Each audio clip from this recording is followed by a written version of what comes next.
Sly Cooper is a goofy but surprisingly layered stealth platforming series where you pull off cartoonishly ridiculous heists. Think Banjo-Kazooie meets the bad guys, with a tinge of silliness but lots of heart put into its character writing.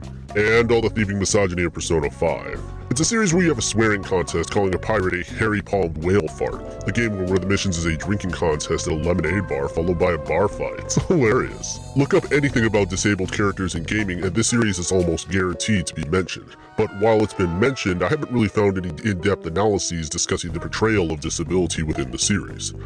The Cooper Gang consists of Sly, the leader and field agent of the group.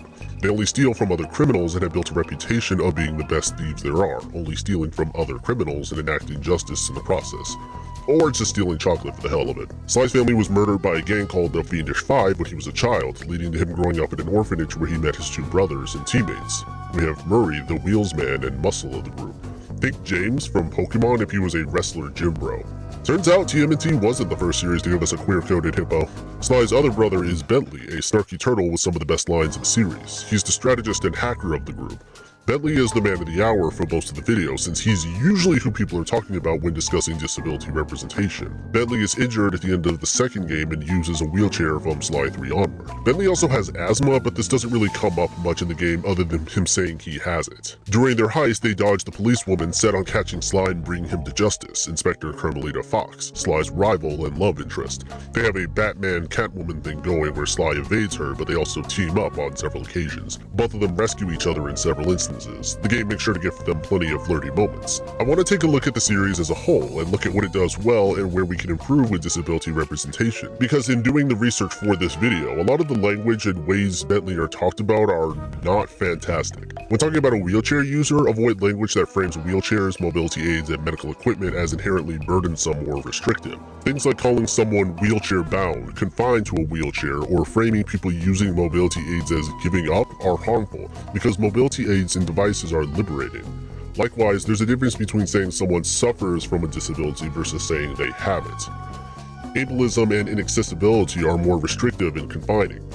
Framing disability as inherently burdensome censors the existence of able-bodied people and normalizes simply trying harder or creating as few disabled people as possible through whatever horrible means your mind can picture. Rather than viewing disability as a moral failing, we should focus on tangible changes we can make to public spaces and how we as a society think to improve the quality of life. This also leads to some very circular reasoning to rationalize not making accessible spaces where nobody asked for it to be fixed, which doesn't get into how disabled people are rendered invisible by way of inaccessibility and just ignoring the problem or gaslighting the disabled person by saying they need to work harder. There are a number of reasons why a person may use a wheelchair, and some wheelchair users are still capable of walking.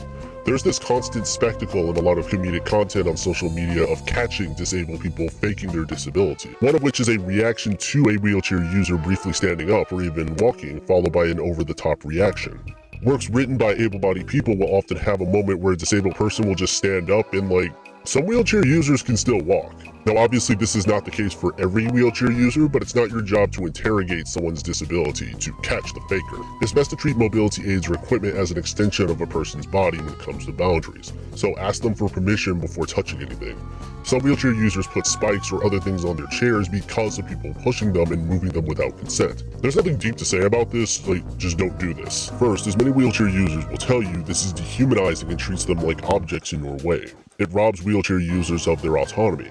Many disabled people are harassed, assaulted, and abused at extremely high rates for a number of reasons, and the lack of autonomy is at the center of a lot of that. Mobility aids are often quite expensive and are not accessible to even more people, so it's important to treat their equipment with respect. You ain't nothing without these little guys' brains. So, I figure I'll just scoop them out real slow and use them to fertilize my tomato plants. I'm allergic to tomatoes. You want this runt? Take him! I won't forget about this. You guys are dead! You okay, Bentley? I'm fine. My ego's bruised, but it'll heal. This scene obviously doesn't present it as a good thing, but it's important to note the ways that being moved and grabbed without consent is especially harmful with the context of wheelchair users. The plot of the first game is pretty straightforward and doesn't give us much to talk about. The Cooper gang helps Sly recover pages from a family heirloom, the Thievius Raccoonus, a book of entries from all his ancestors detailing their techniques and accomplishments. The main villain, and the one who had his parents killed, is a mechanical owl, Clockwork, who has lived on pure hate for countless years, killing all the people of the Cooper line. He intentionally kept Sly alive to prove the point that the Coopers are worthless without their lineage, only for Sly to take him down with the help of Carmelita and his brothers. That's the gist of Sly 1. Sly 2 centers around a new group, the Claw Gang, all using the body parts of the deceased Clockwork to, I kid you not, pull off a PG-rated version of a drug trade, which leads to an even bigger set of twists I don't need to give away for the video. It's usually Sly 2 and 3 people point to for the best writing, since there are a lot of twists and turns in Sly 2, and Sly 3 is almost entirely character-driven and interaction-focused. Sly 3 thematically focuses a great deal on healing and change to coincide with Sucker Punch, the game developers setting this up as their last game for some other developer to pick up on.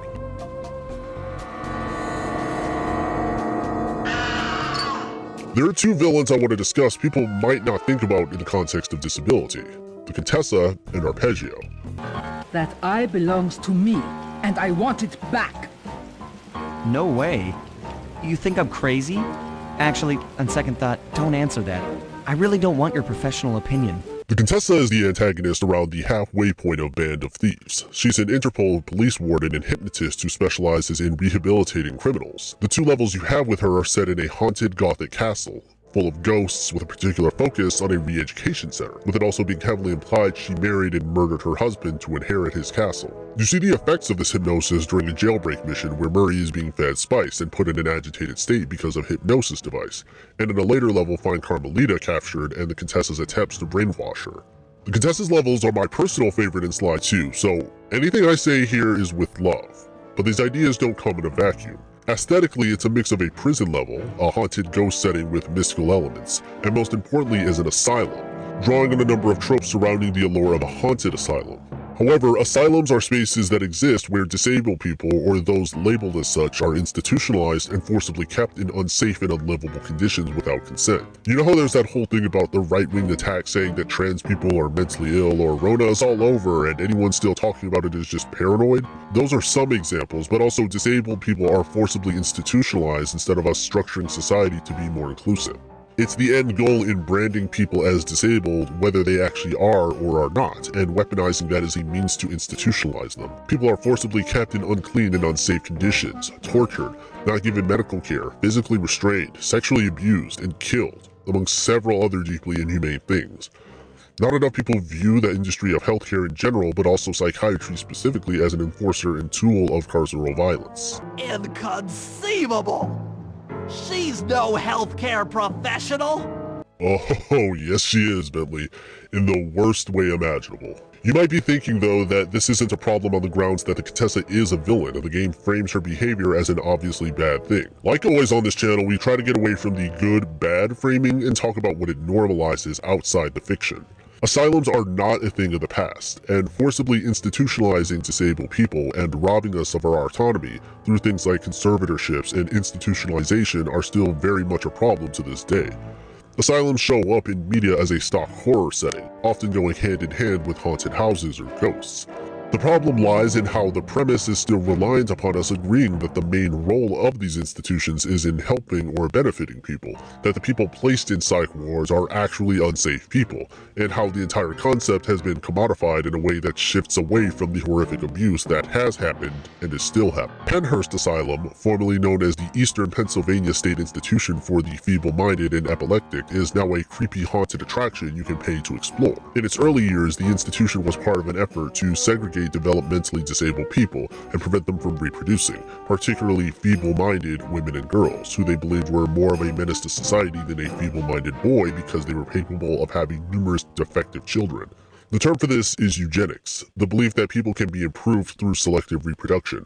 Alarm bells should be blaring if you hear that. This also translates into how so many disabilities, particularly ones like DID, schizophrenia, bipolar disorder, to name a few, are frequently used to normalize characterizing disabled people as violent and dangerous. If not that, then ghosts are frequently used in place of the disabled people killed in these spaces to create a haunted space with no regard for how this affects the actual people who have been through or are going through this. The asylum as a horror aesthetic further normalizes and commodifies the death and abuse from the same systems that have killed, sexually abused, and institutionalized disabled people and continue to now. The sense of scariness and horror is rooted in the trauma toward the victims who still are victims to this day, but removes the ableism and eugenics present in what makes it so dangerous. While I don't believe this was intentional from Sucker Punch, I want people to understand where this concept as a horror trope comes from, and the ableism present in the writing. When you create a eugenicist society that does not provide healthcare resources, the available resources are led by people with no regard for oppressed people, or create an inaccessible society and instead institutionalize them and seek to eradicate them by way of eugenics, you create institutions like this. I recognize that was a lot, and even then it was more of an introduction.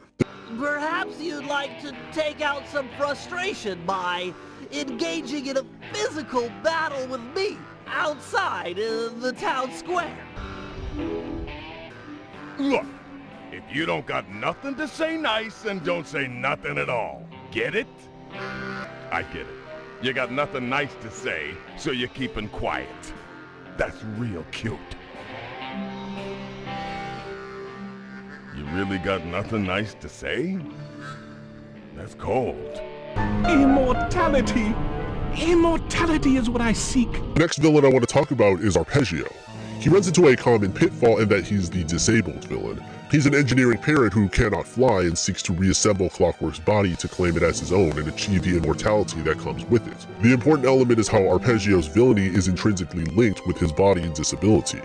Oftentimes, able-bodied writers will write a villainous disabled character where the concept of being disabled is so burdensome and awful to the eyes of an able-bodied audience that they will do anything and immediately jump to evil in order to not be disabled.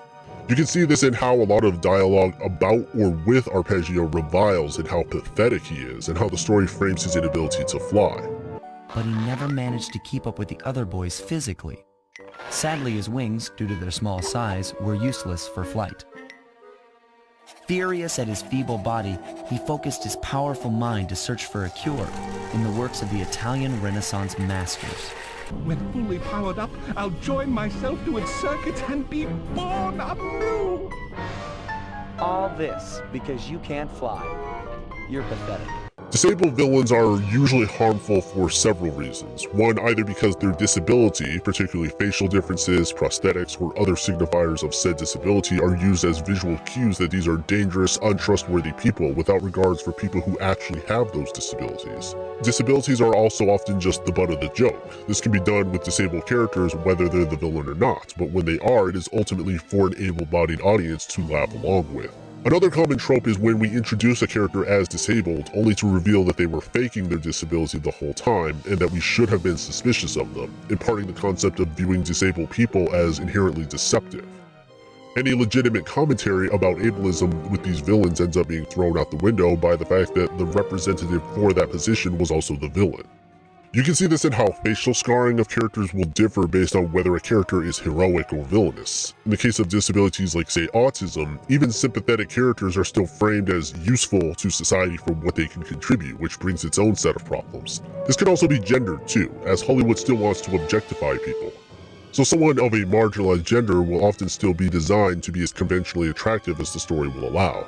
A lot of disabled villains, even ones portrayed as tragic or somewhat sympathetic, are rooted in the mindset of a lot of able-bodied people, where disability in any and all forms is just so inherently horrible and miserable that of course anyone who became disabled would not want to be that. This translates into how we treat all disabilities as inherently burdensome things nobody should ever live with. An alarming number of disabled people get told something to the effect of, "I'd rather be dead than have what you have," by able-bodied people, and sometimes even by other disabled people, which is not only extremely hurtful and dismissive to say to someone who lives with that disability, but it's also used to rationalize the status quo. After all, why listen to disabled people and make the world more accessible? Maybe invest in resources to address stigmatization and put forth research that centers disabled people as actual people and not just research subjects, or not just treat us as worthless casualties not even worth considering during, I don't know, a pandemic? An arpeggio in a musical context is a broken chord created through several individual notes in ascending or descending order. And as many have pointed out, the name choice can also allude to the concept of his body being broken, which is why Arpeggio seeks immortality. There's a very direct reviling of Arpeggio's body throughout the game. In that sense, Sly 2 does unearth a lot of perspectives commonly held by able-bodied people that come through in the production process, something I feel will also help contextualize the storytelling decisions going forward. But what about Bentley, the man most people know Sly Cooper's disability rep for? Any problems with that guy?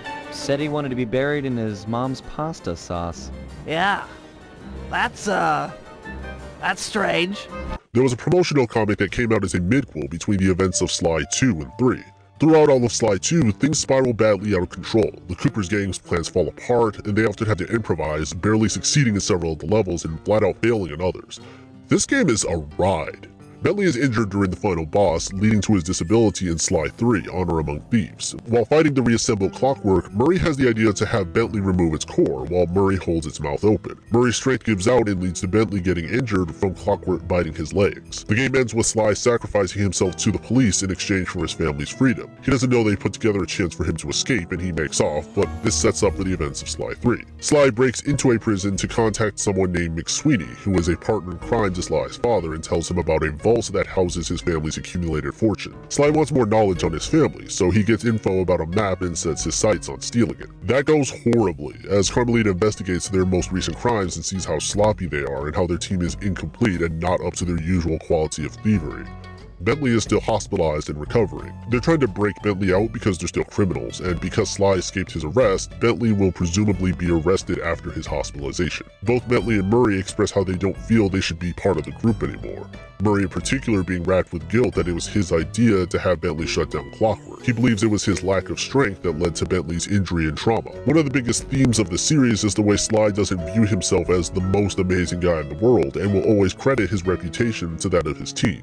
And even if the others may have insecurities about their place in the group, Sly himself will always uphold their value and sacrifice himself for his family if need be. I say this because from what I've seen in others interpreting it, it's easy to think that Bentley's lack of confidence is rooted in his disability, rather than him doubting his own talents. But given that he immediately is excited and points out how the group will need to brainstorm mobility solutions for him, it doesn't read like this was the issue he's alluding to. It reads more like a lack of confidence in his planning skills. That said, Murray has not been easily reassured and decides to solo an army of cops who have arrived in the room and instructs Sly to help Bentley escape. Sly expresses this concern about Murray's confidence once more. One of the cops Murray fights makes a transphobic remark at Murray's expense after flirting with him and goes into the trans-panic defense. Why is that here? Get out of here, you. I will take this time to point out the frequency of wheelchair users that get characterized as the brains of the group and usually the smart person of the room. It is a bit of an overdone trait. It's also worth noting Bentley's wheelchair is one that he manually pushes, so designing that kind of chair with those upgrades would be a challenge, and how the added weight would make pushing more difficult. Let's pour one out for Bentley's back and neck. The armrests are used to house other devices, but in all likelihood, these would be hitting his elbows when he pushes. He also does not put any handles on the back for others to push, which is an interesting choice given that we know Bentley custom built this chair. We cut to the ending where Bentley is finished modifying his chair, and I just want to show this panel, where Bentley is beaming with joy. He can't wait to use this chair, where it's not inherently life-ending, and this improves Bentley's quality of life. That's not to say he doesn't have feelings of frustration in adjusting to being disabled. We'll discuss those scenes in a bit. But the scene here presents Bentley as excited for his new mobility aid and the chance to try it out on a new job with his family. Disability is not a dirty word, and every disability doesn't have or even necessarily need a cure, but can still have ways to improve your quality of life, which we see here. However, things take a sadder direction as Murray returns, saying he feels he'll only hold the group back, and due to his guilt feeling he caused Bentley's injury, he leaves the team. This sets up for the events of Sly 3, where Sly is trying to get into his family's Cooper vault full of their fortunes. He learns that someone named Dr. M, who we later find out was the brain of his father's gang, has taken over the island and is trying to claim the fortune for himself. Get over it, Murray. I don't blame you, and never have. Sly 3's narrative focuses around recruiting a new member to your team each chapter, trying to pull off the heist of the century, stating that it would take an army of world-class thieves to get inside. The first chapter of the game is reuniting with Murray after his departure, with the narrative focusing on what he's been up to, the team healing emotionally from the events of Sly 2, and reuniting to take down the newest villain of the week. When you start this chapter off, you only start off with two teammates, Bentley and Sly. I do think this showcases how most levels with Bentley are structured. The game has you switching perspectives with who you play as, not just between Bentley and Sly, but even playing as Inspector Fox on multiple occasions to pull off the larger mission. Even with the improvements and boosts made to Bentley's wheelchair and cartoon logic on their side, there are still spaces not accessible to him that are used as story points. This may include doing things like Sly creating a path for Bentley, who then returns the favor with his explosives.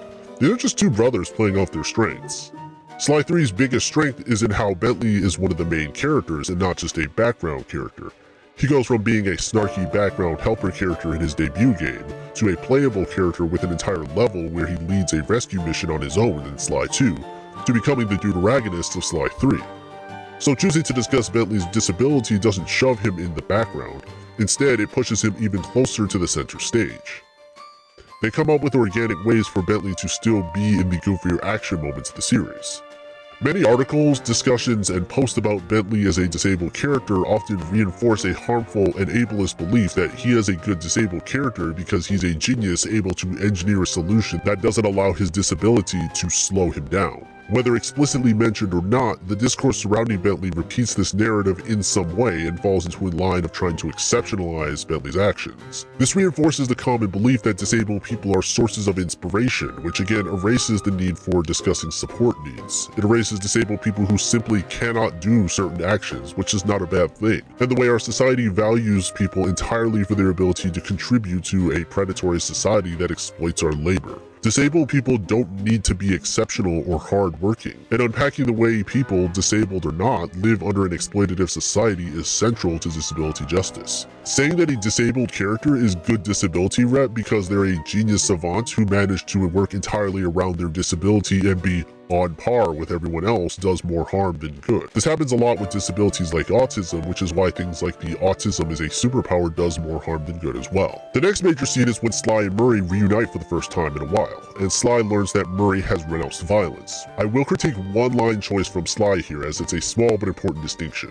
Listen, Murray, we need you back on the team. That thing with Bentley, it wasn't your fault. He doesn't blame you for the wheelchair. A better word choice here would be to say he doesn't blame you for the injury, as opposed to wheelchair, as it slightly shifts the issue on where he's feeling guilt over. There's a difference between Murray feeling guilt or pity toward him for being disabled, as opposed to the guilt of inadvertently putting him through something painful and traumatic. On the positive though, the story highlights that Bentley is currently most hurt and upset at the way his injury has caused a rift between him and Murray. He's lost a relationship with one of his closest family members. Sly said you were looking for me? We need your help to destroy some tar drums. I'm done with all that. I found a new path. It's full of peacefulness. Come on, what happened to the Murray? The guy who'd get into a fist fight with 10 thugs wearing nothing but a towel. The guy who used to punch first and not bother asking questions later. Where's that guy? Where's my old friend? I'm sorry, Bentley. I tried to save you, but I just wasn't strong enough. Get over it, Murray. I don't blame you, and never have. The only thing I feel bad about is losing my pal. This is important, because often people will treat you differently and fantasize you and end relationships with you when you become disabled, and we see this in the emotional rift with Murray and the rest of the group. Now, Murray's guilt has slightly different circumstances since he isn't really shown to think less of Bentley himself, and his guilt lies more in the fact that he feels like he wasn't personally good enough for Bentley and will fail his family again, hence him renouncing violence entirely. Murray left to go on a spiritual quest training under a racial caricature. Going on a spiritual quest with an Aboriginal guru rather than just talking with your disabled family member is a choice. The series has an entirely separate issue in racism, from Carmelita being an angry Latina stereotype, the portrayal of anti-blackness in Miss Ruby and the Grizz, the Orientalism in the Asian-inspired levels, right down to the Asian General Tsao being a misogynistic asshole obsessed with honor and the perfect bloodline, and the Romani stuff with the pirate level.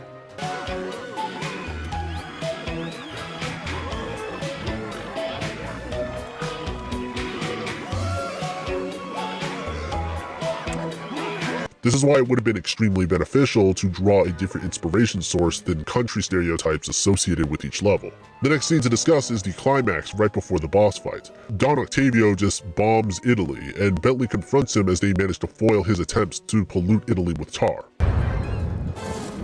You monster! Stop it! Stop it! Murray, I need your help. I've never seen someone move that fast. Octavio's old, but he's still got it. Let's take him together. But I vowed to my guru that I'd renounce all violence, and the water is still black.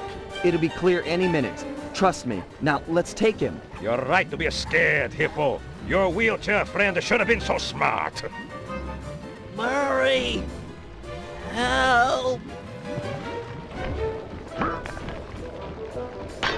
That does it! I'll floss my teeth with your spine!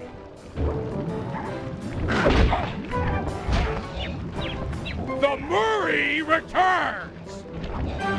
This scene is not great.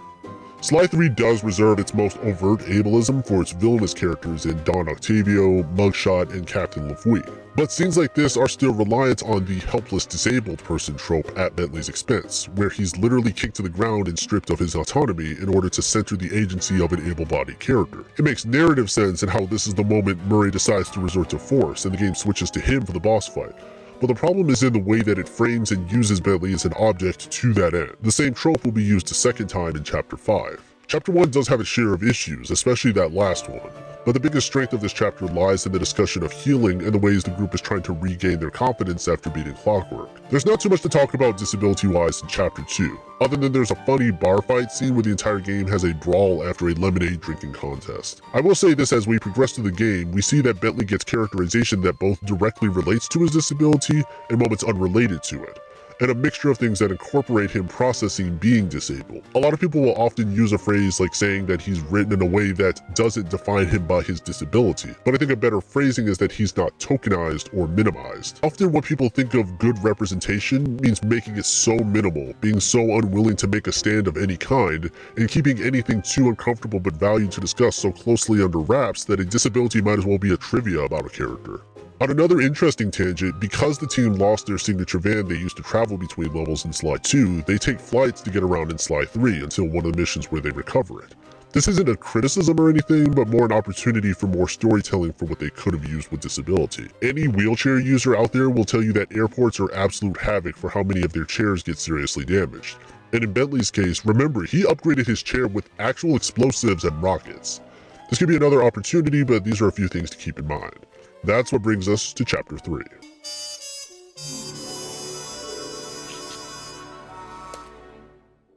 The group attempts to recruit a new teammate, Penelope, for her piloting and RC tech skills in an online chat room, ThiefNet, which is basically a criminal online store and apparently social media site for criminals. This entire scene and setup I think is great because of that whole thing with infantilization towards disabled people. How it plays out varies by your specific disability, but often you're asked very invasive and inappropriate questions about your body, or just assumed to be useless, undesirable, or preying on someone to be your caretaker.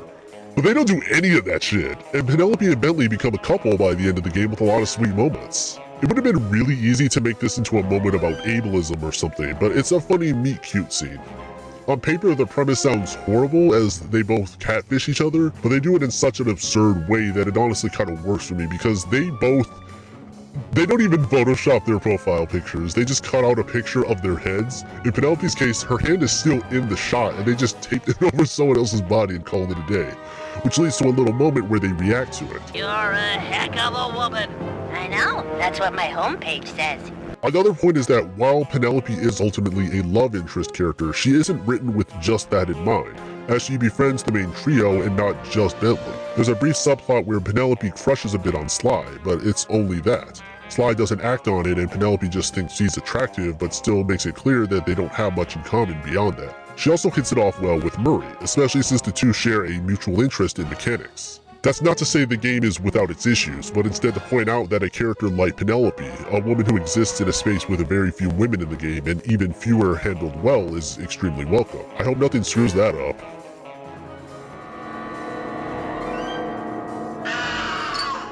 Chapter 5 is a pirate-themed level that focuses very heavily around Bentley, who is contrasted with a villainous pirate named Captain Lafouille. He has the reputation of being the smartest man of the Seven Seas and proudly declares it. Bentley expresses a mixture of envy and frustration over how Penelope talks about Sly. In case you haven't noticed, I'm the brains of the operation. He's just the field man. Just the field man? Sounds like you're jealous. Well, yeah, I wish I wasn't in this chair. I wish I could run on tight ropes and jump on flagpoles and all that stuff. But I can't. You can do other stuff. Sly can't rewire a satellite or write ASCII code. Sly can't even spell ASCII.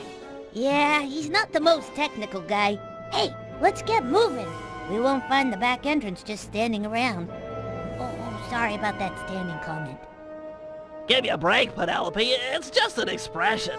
This isn't set that far after Sly 2, so Bentley is still processing his disability, and yeah, it's frustrating. The game manages to come to a good point in how it doesn't vilify Penelope for just crushing on Sly because there was never any indication that she wanted a relationship with him. He's eye candy at best for her given how quick she is to list Bentley's strengths. It indirectly communicates that they didn't really have much in common. The game doesn't try to act like Bentley can just do better if he pushes more and tries harder. There are things he simply cannot do, and it's frustrating, but they celebrate his strengths in what he does. During a hunt for their treasure, Penelope is temporarily blinded by a trap that releases powder. This mission has you play as Bentley and use his devices to safely guide her back to the team's hideout so you can treat her. It is interesting whether the chapter realizes it or not and how it utilizes disability for this moment.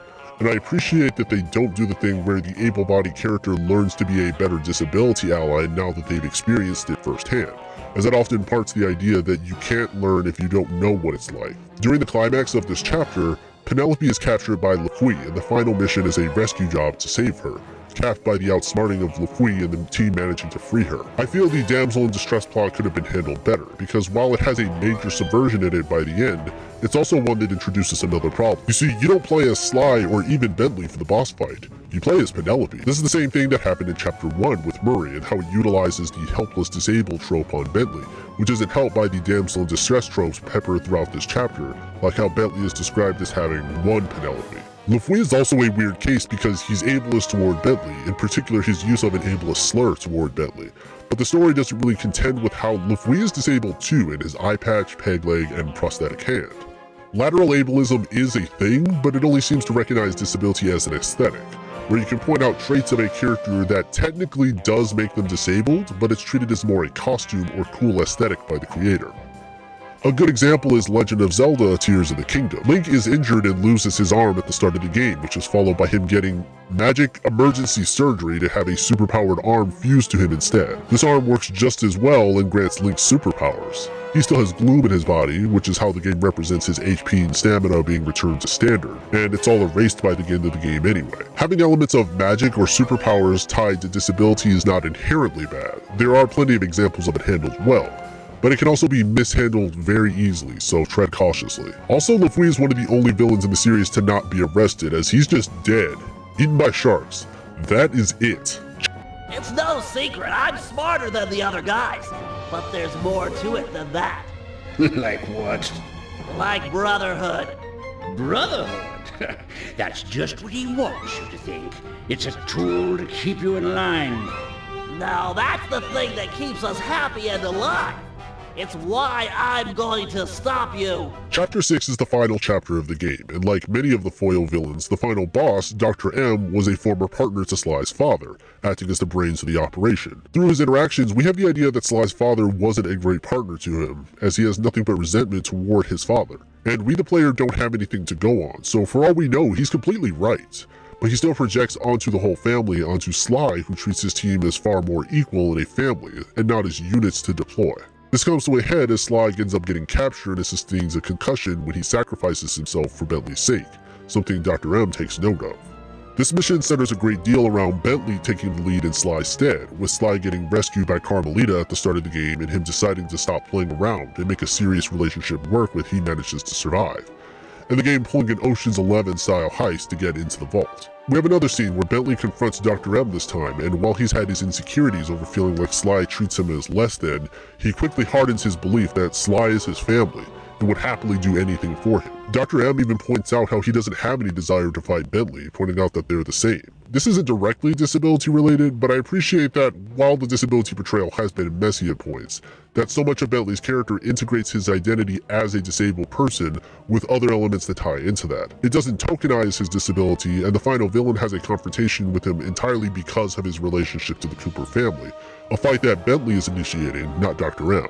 The boss fight revolves around Murray fighting with Dr. M while Bentley uses the environment to help him gain the upper hand. And it's clear that every one of Sly's close friends and family fight to protect him in this case, something Dr. M takes note of and is even infuriated by in his confrontation with Sly. The game ends with Dr. M's defeat and Sly going missing as he took the opportunity to create a situation where he could get together with Carmelita. The game doesn't even end on a monologue with him, but from Bentley, who now notes that they've had to step out of Sly's shadow and pursue their own goals and interests. The game ends with Bentley enjoying the time inventing with his girlfriend, Murray entering pro racing, and Sly now together with Carmelita. We also see that Bentley is writing entries in Sly's family heirloom, the Thievius Raccoonus, thus cementing that Sly has happily entrusted it with his family here, and that they are every bit of deserving of space and being a part of it. And that's the end. We got an imperfect but still heartfelt portrayal of a disabled character who isn't characterized by suffering or inspiration. Bentley enjoys life with his family, ended the series spending time with his girlfriend, and no new entry in the series will do a half-assed twist to mess that. Oh god, Sanzari, what are you doing?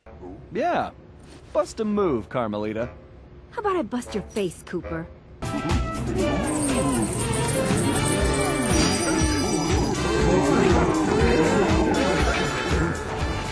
Sly 4 was a mistake. There's not much to say about it from a disability lens, but one of the most universally hated aspects of Sly 4 is that it has a plot thread where Penelope goes missing, and she's later revealed to be the one working with the villain, betraying the team because reasons. So that point I made about disabled characters being treated like actual people with romantic feelings who aren't infantilized goes out the window, paired with a big heaping of misogyny and how the game frames not just Penelope, but all of the women in the cast. The reason for her betrayal doesn't even make the slightest bit of sense, but hey, at least we get to have the moment where Bentley beats up the evil, greedy woman. Between this and the way that the story handles Carmelita, the same Carmelita strong enough to solo almost anyone in the series is a mess. At one point, Carmelita is forced by the group to do a sexy belly dance in an Arab-themed level to distract a pair of guards, even though they have like 5 people?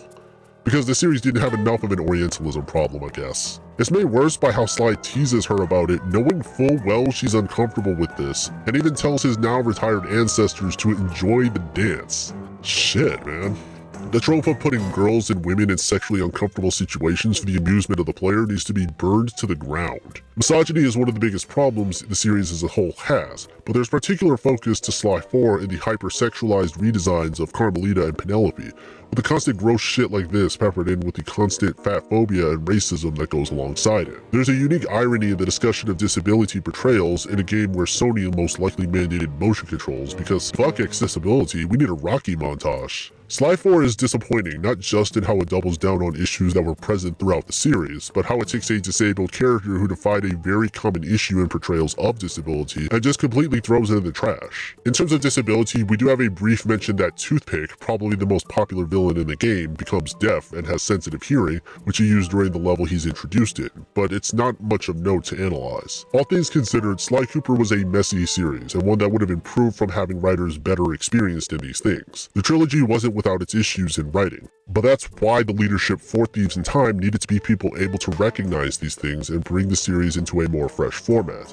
something Thieves in Time unfortunately failed at. Sanzaru's leadership took base-level traits of the characters, but don't seem to recognize what made the cast so appealing in the first place. With how much Sly reads up on things, you can't tell me he didn't study everything he could find on disability for Bentley's sake. Remember when it was such a big moment that Murray let Bentley drive his van, the same van he never lets anyone else drive? Imagine how overjoyed the team would be in modding the van so Bentley can still drive it too. Imagine if we built on Penelope and Bentley's relationship, if we did the same for Sly and Carmelita, showing how they've grown over the years, and giving Carmelita more agency in the way Sly 3 started to build on. In an effort to end on a more positive note, that's always been a lot of the appeal of the series. It's a goofy found family story that relied on a bunch of caper tropes. Sly is treated like a one-dimensional jokester, but they leave out the overwhelming concern and love he shows for people, a trait best shown in Sly 2, and how most of his monologues center around the concern of those around him. The very start of Sly 2 best shows this, as Sly is cracking jokes and teasing Bentley not for the sake of teasing, but because Bentley is extremely nervous and Sly is trying to keep him calm. We see several moments like this where Bentley isn't good at adapting to change or acting under pressure where Sly is, and he steps in for him. In return, Bentley's planning skills are extremely helpful. They build on each other's strengths and compensate for their weaknesses. Understanding those ideas and building on them while also cutting out the more problem elements of the series would have made for an incredibly memorable sequel. If nothing else, I hope this video has given some food for thought regarding how a lot of disabled people are portrayed. I don't claim to be the arbiter of all things disability, but hopefully it'll give more insight into what games and media in general can do to improve in its storytelling. I think it's a shame that the Sly movie or TV series never came to fruition, because it'd be a great opportunity to portray a disabled character, actually consult and include disabled people in the creative process, and make something really memorable. If you liked the video, consider the usual things that feed YouTube's merciless algorithm if you want to see more content like this and follow for more.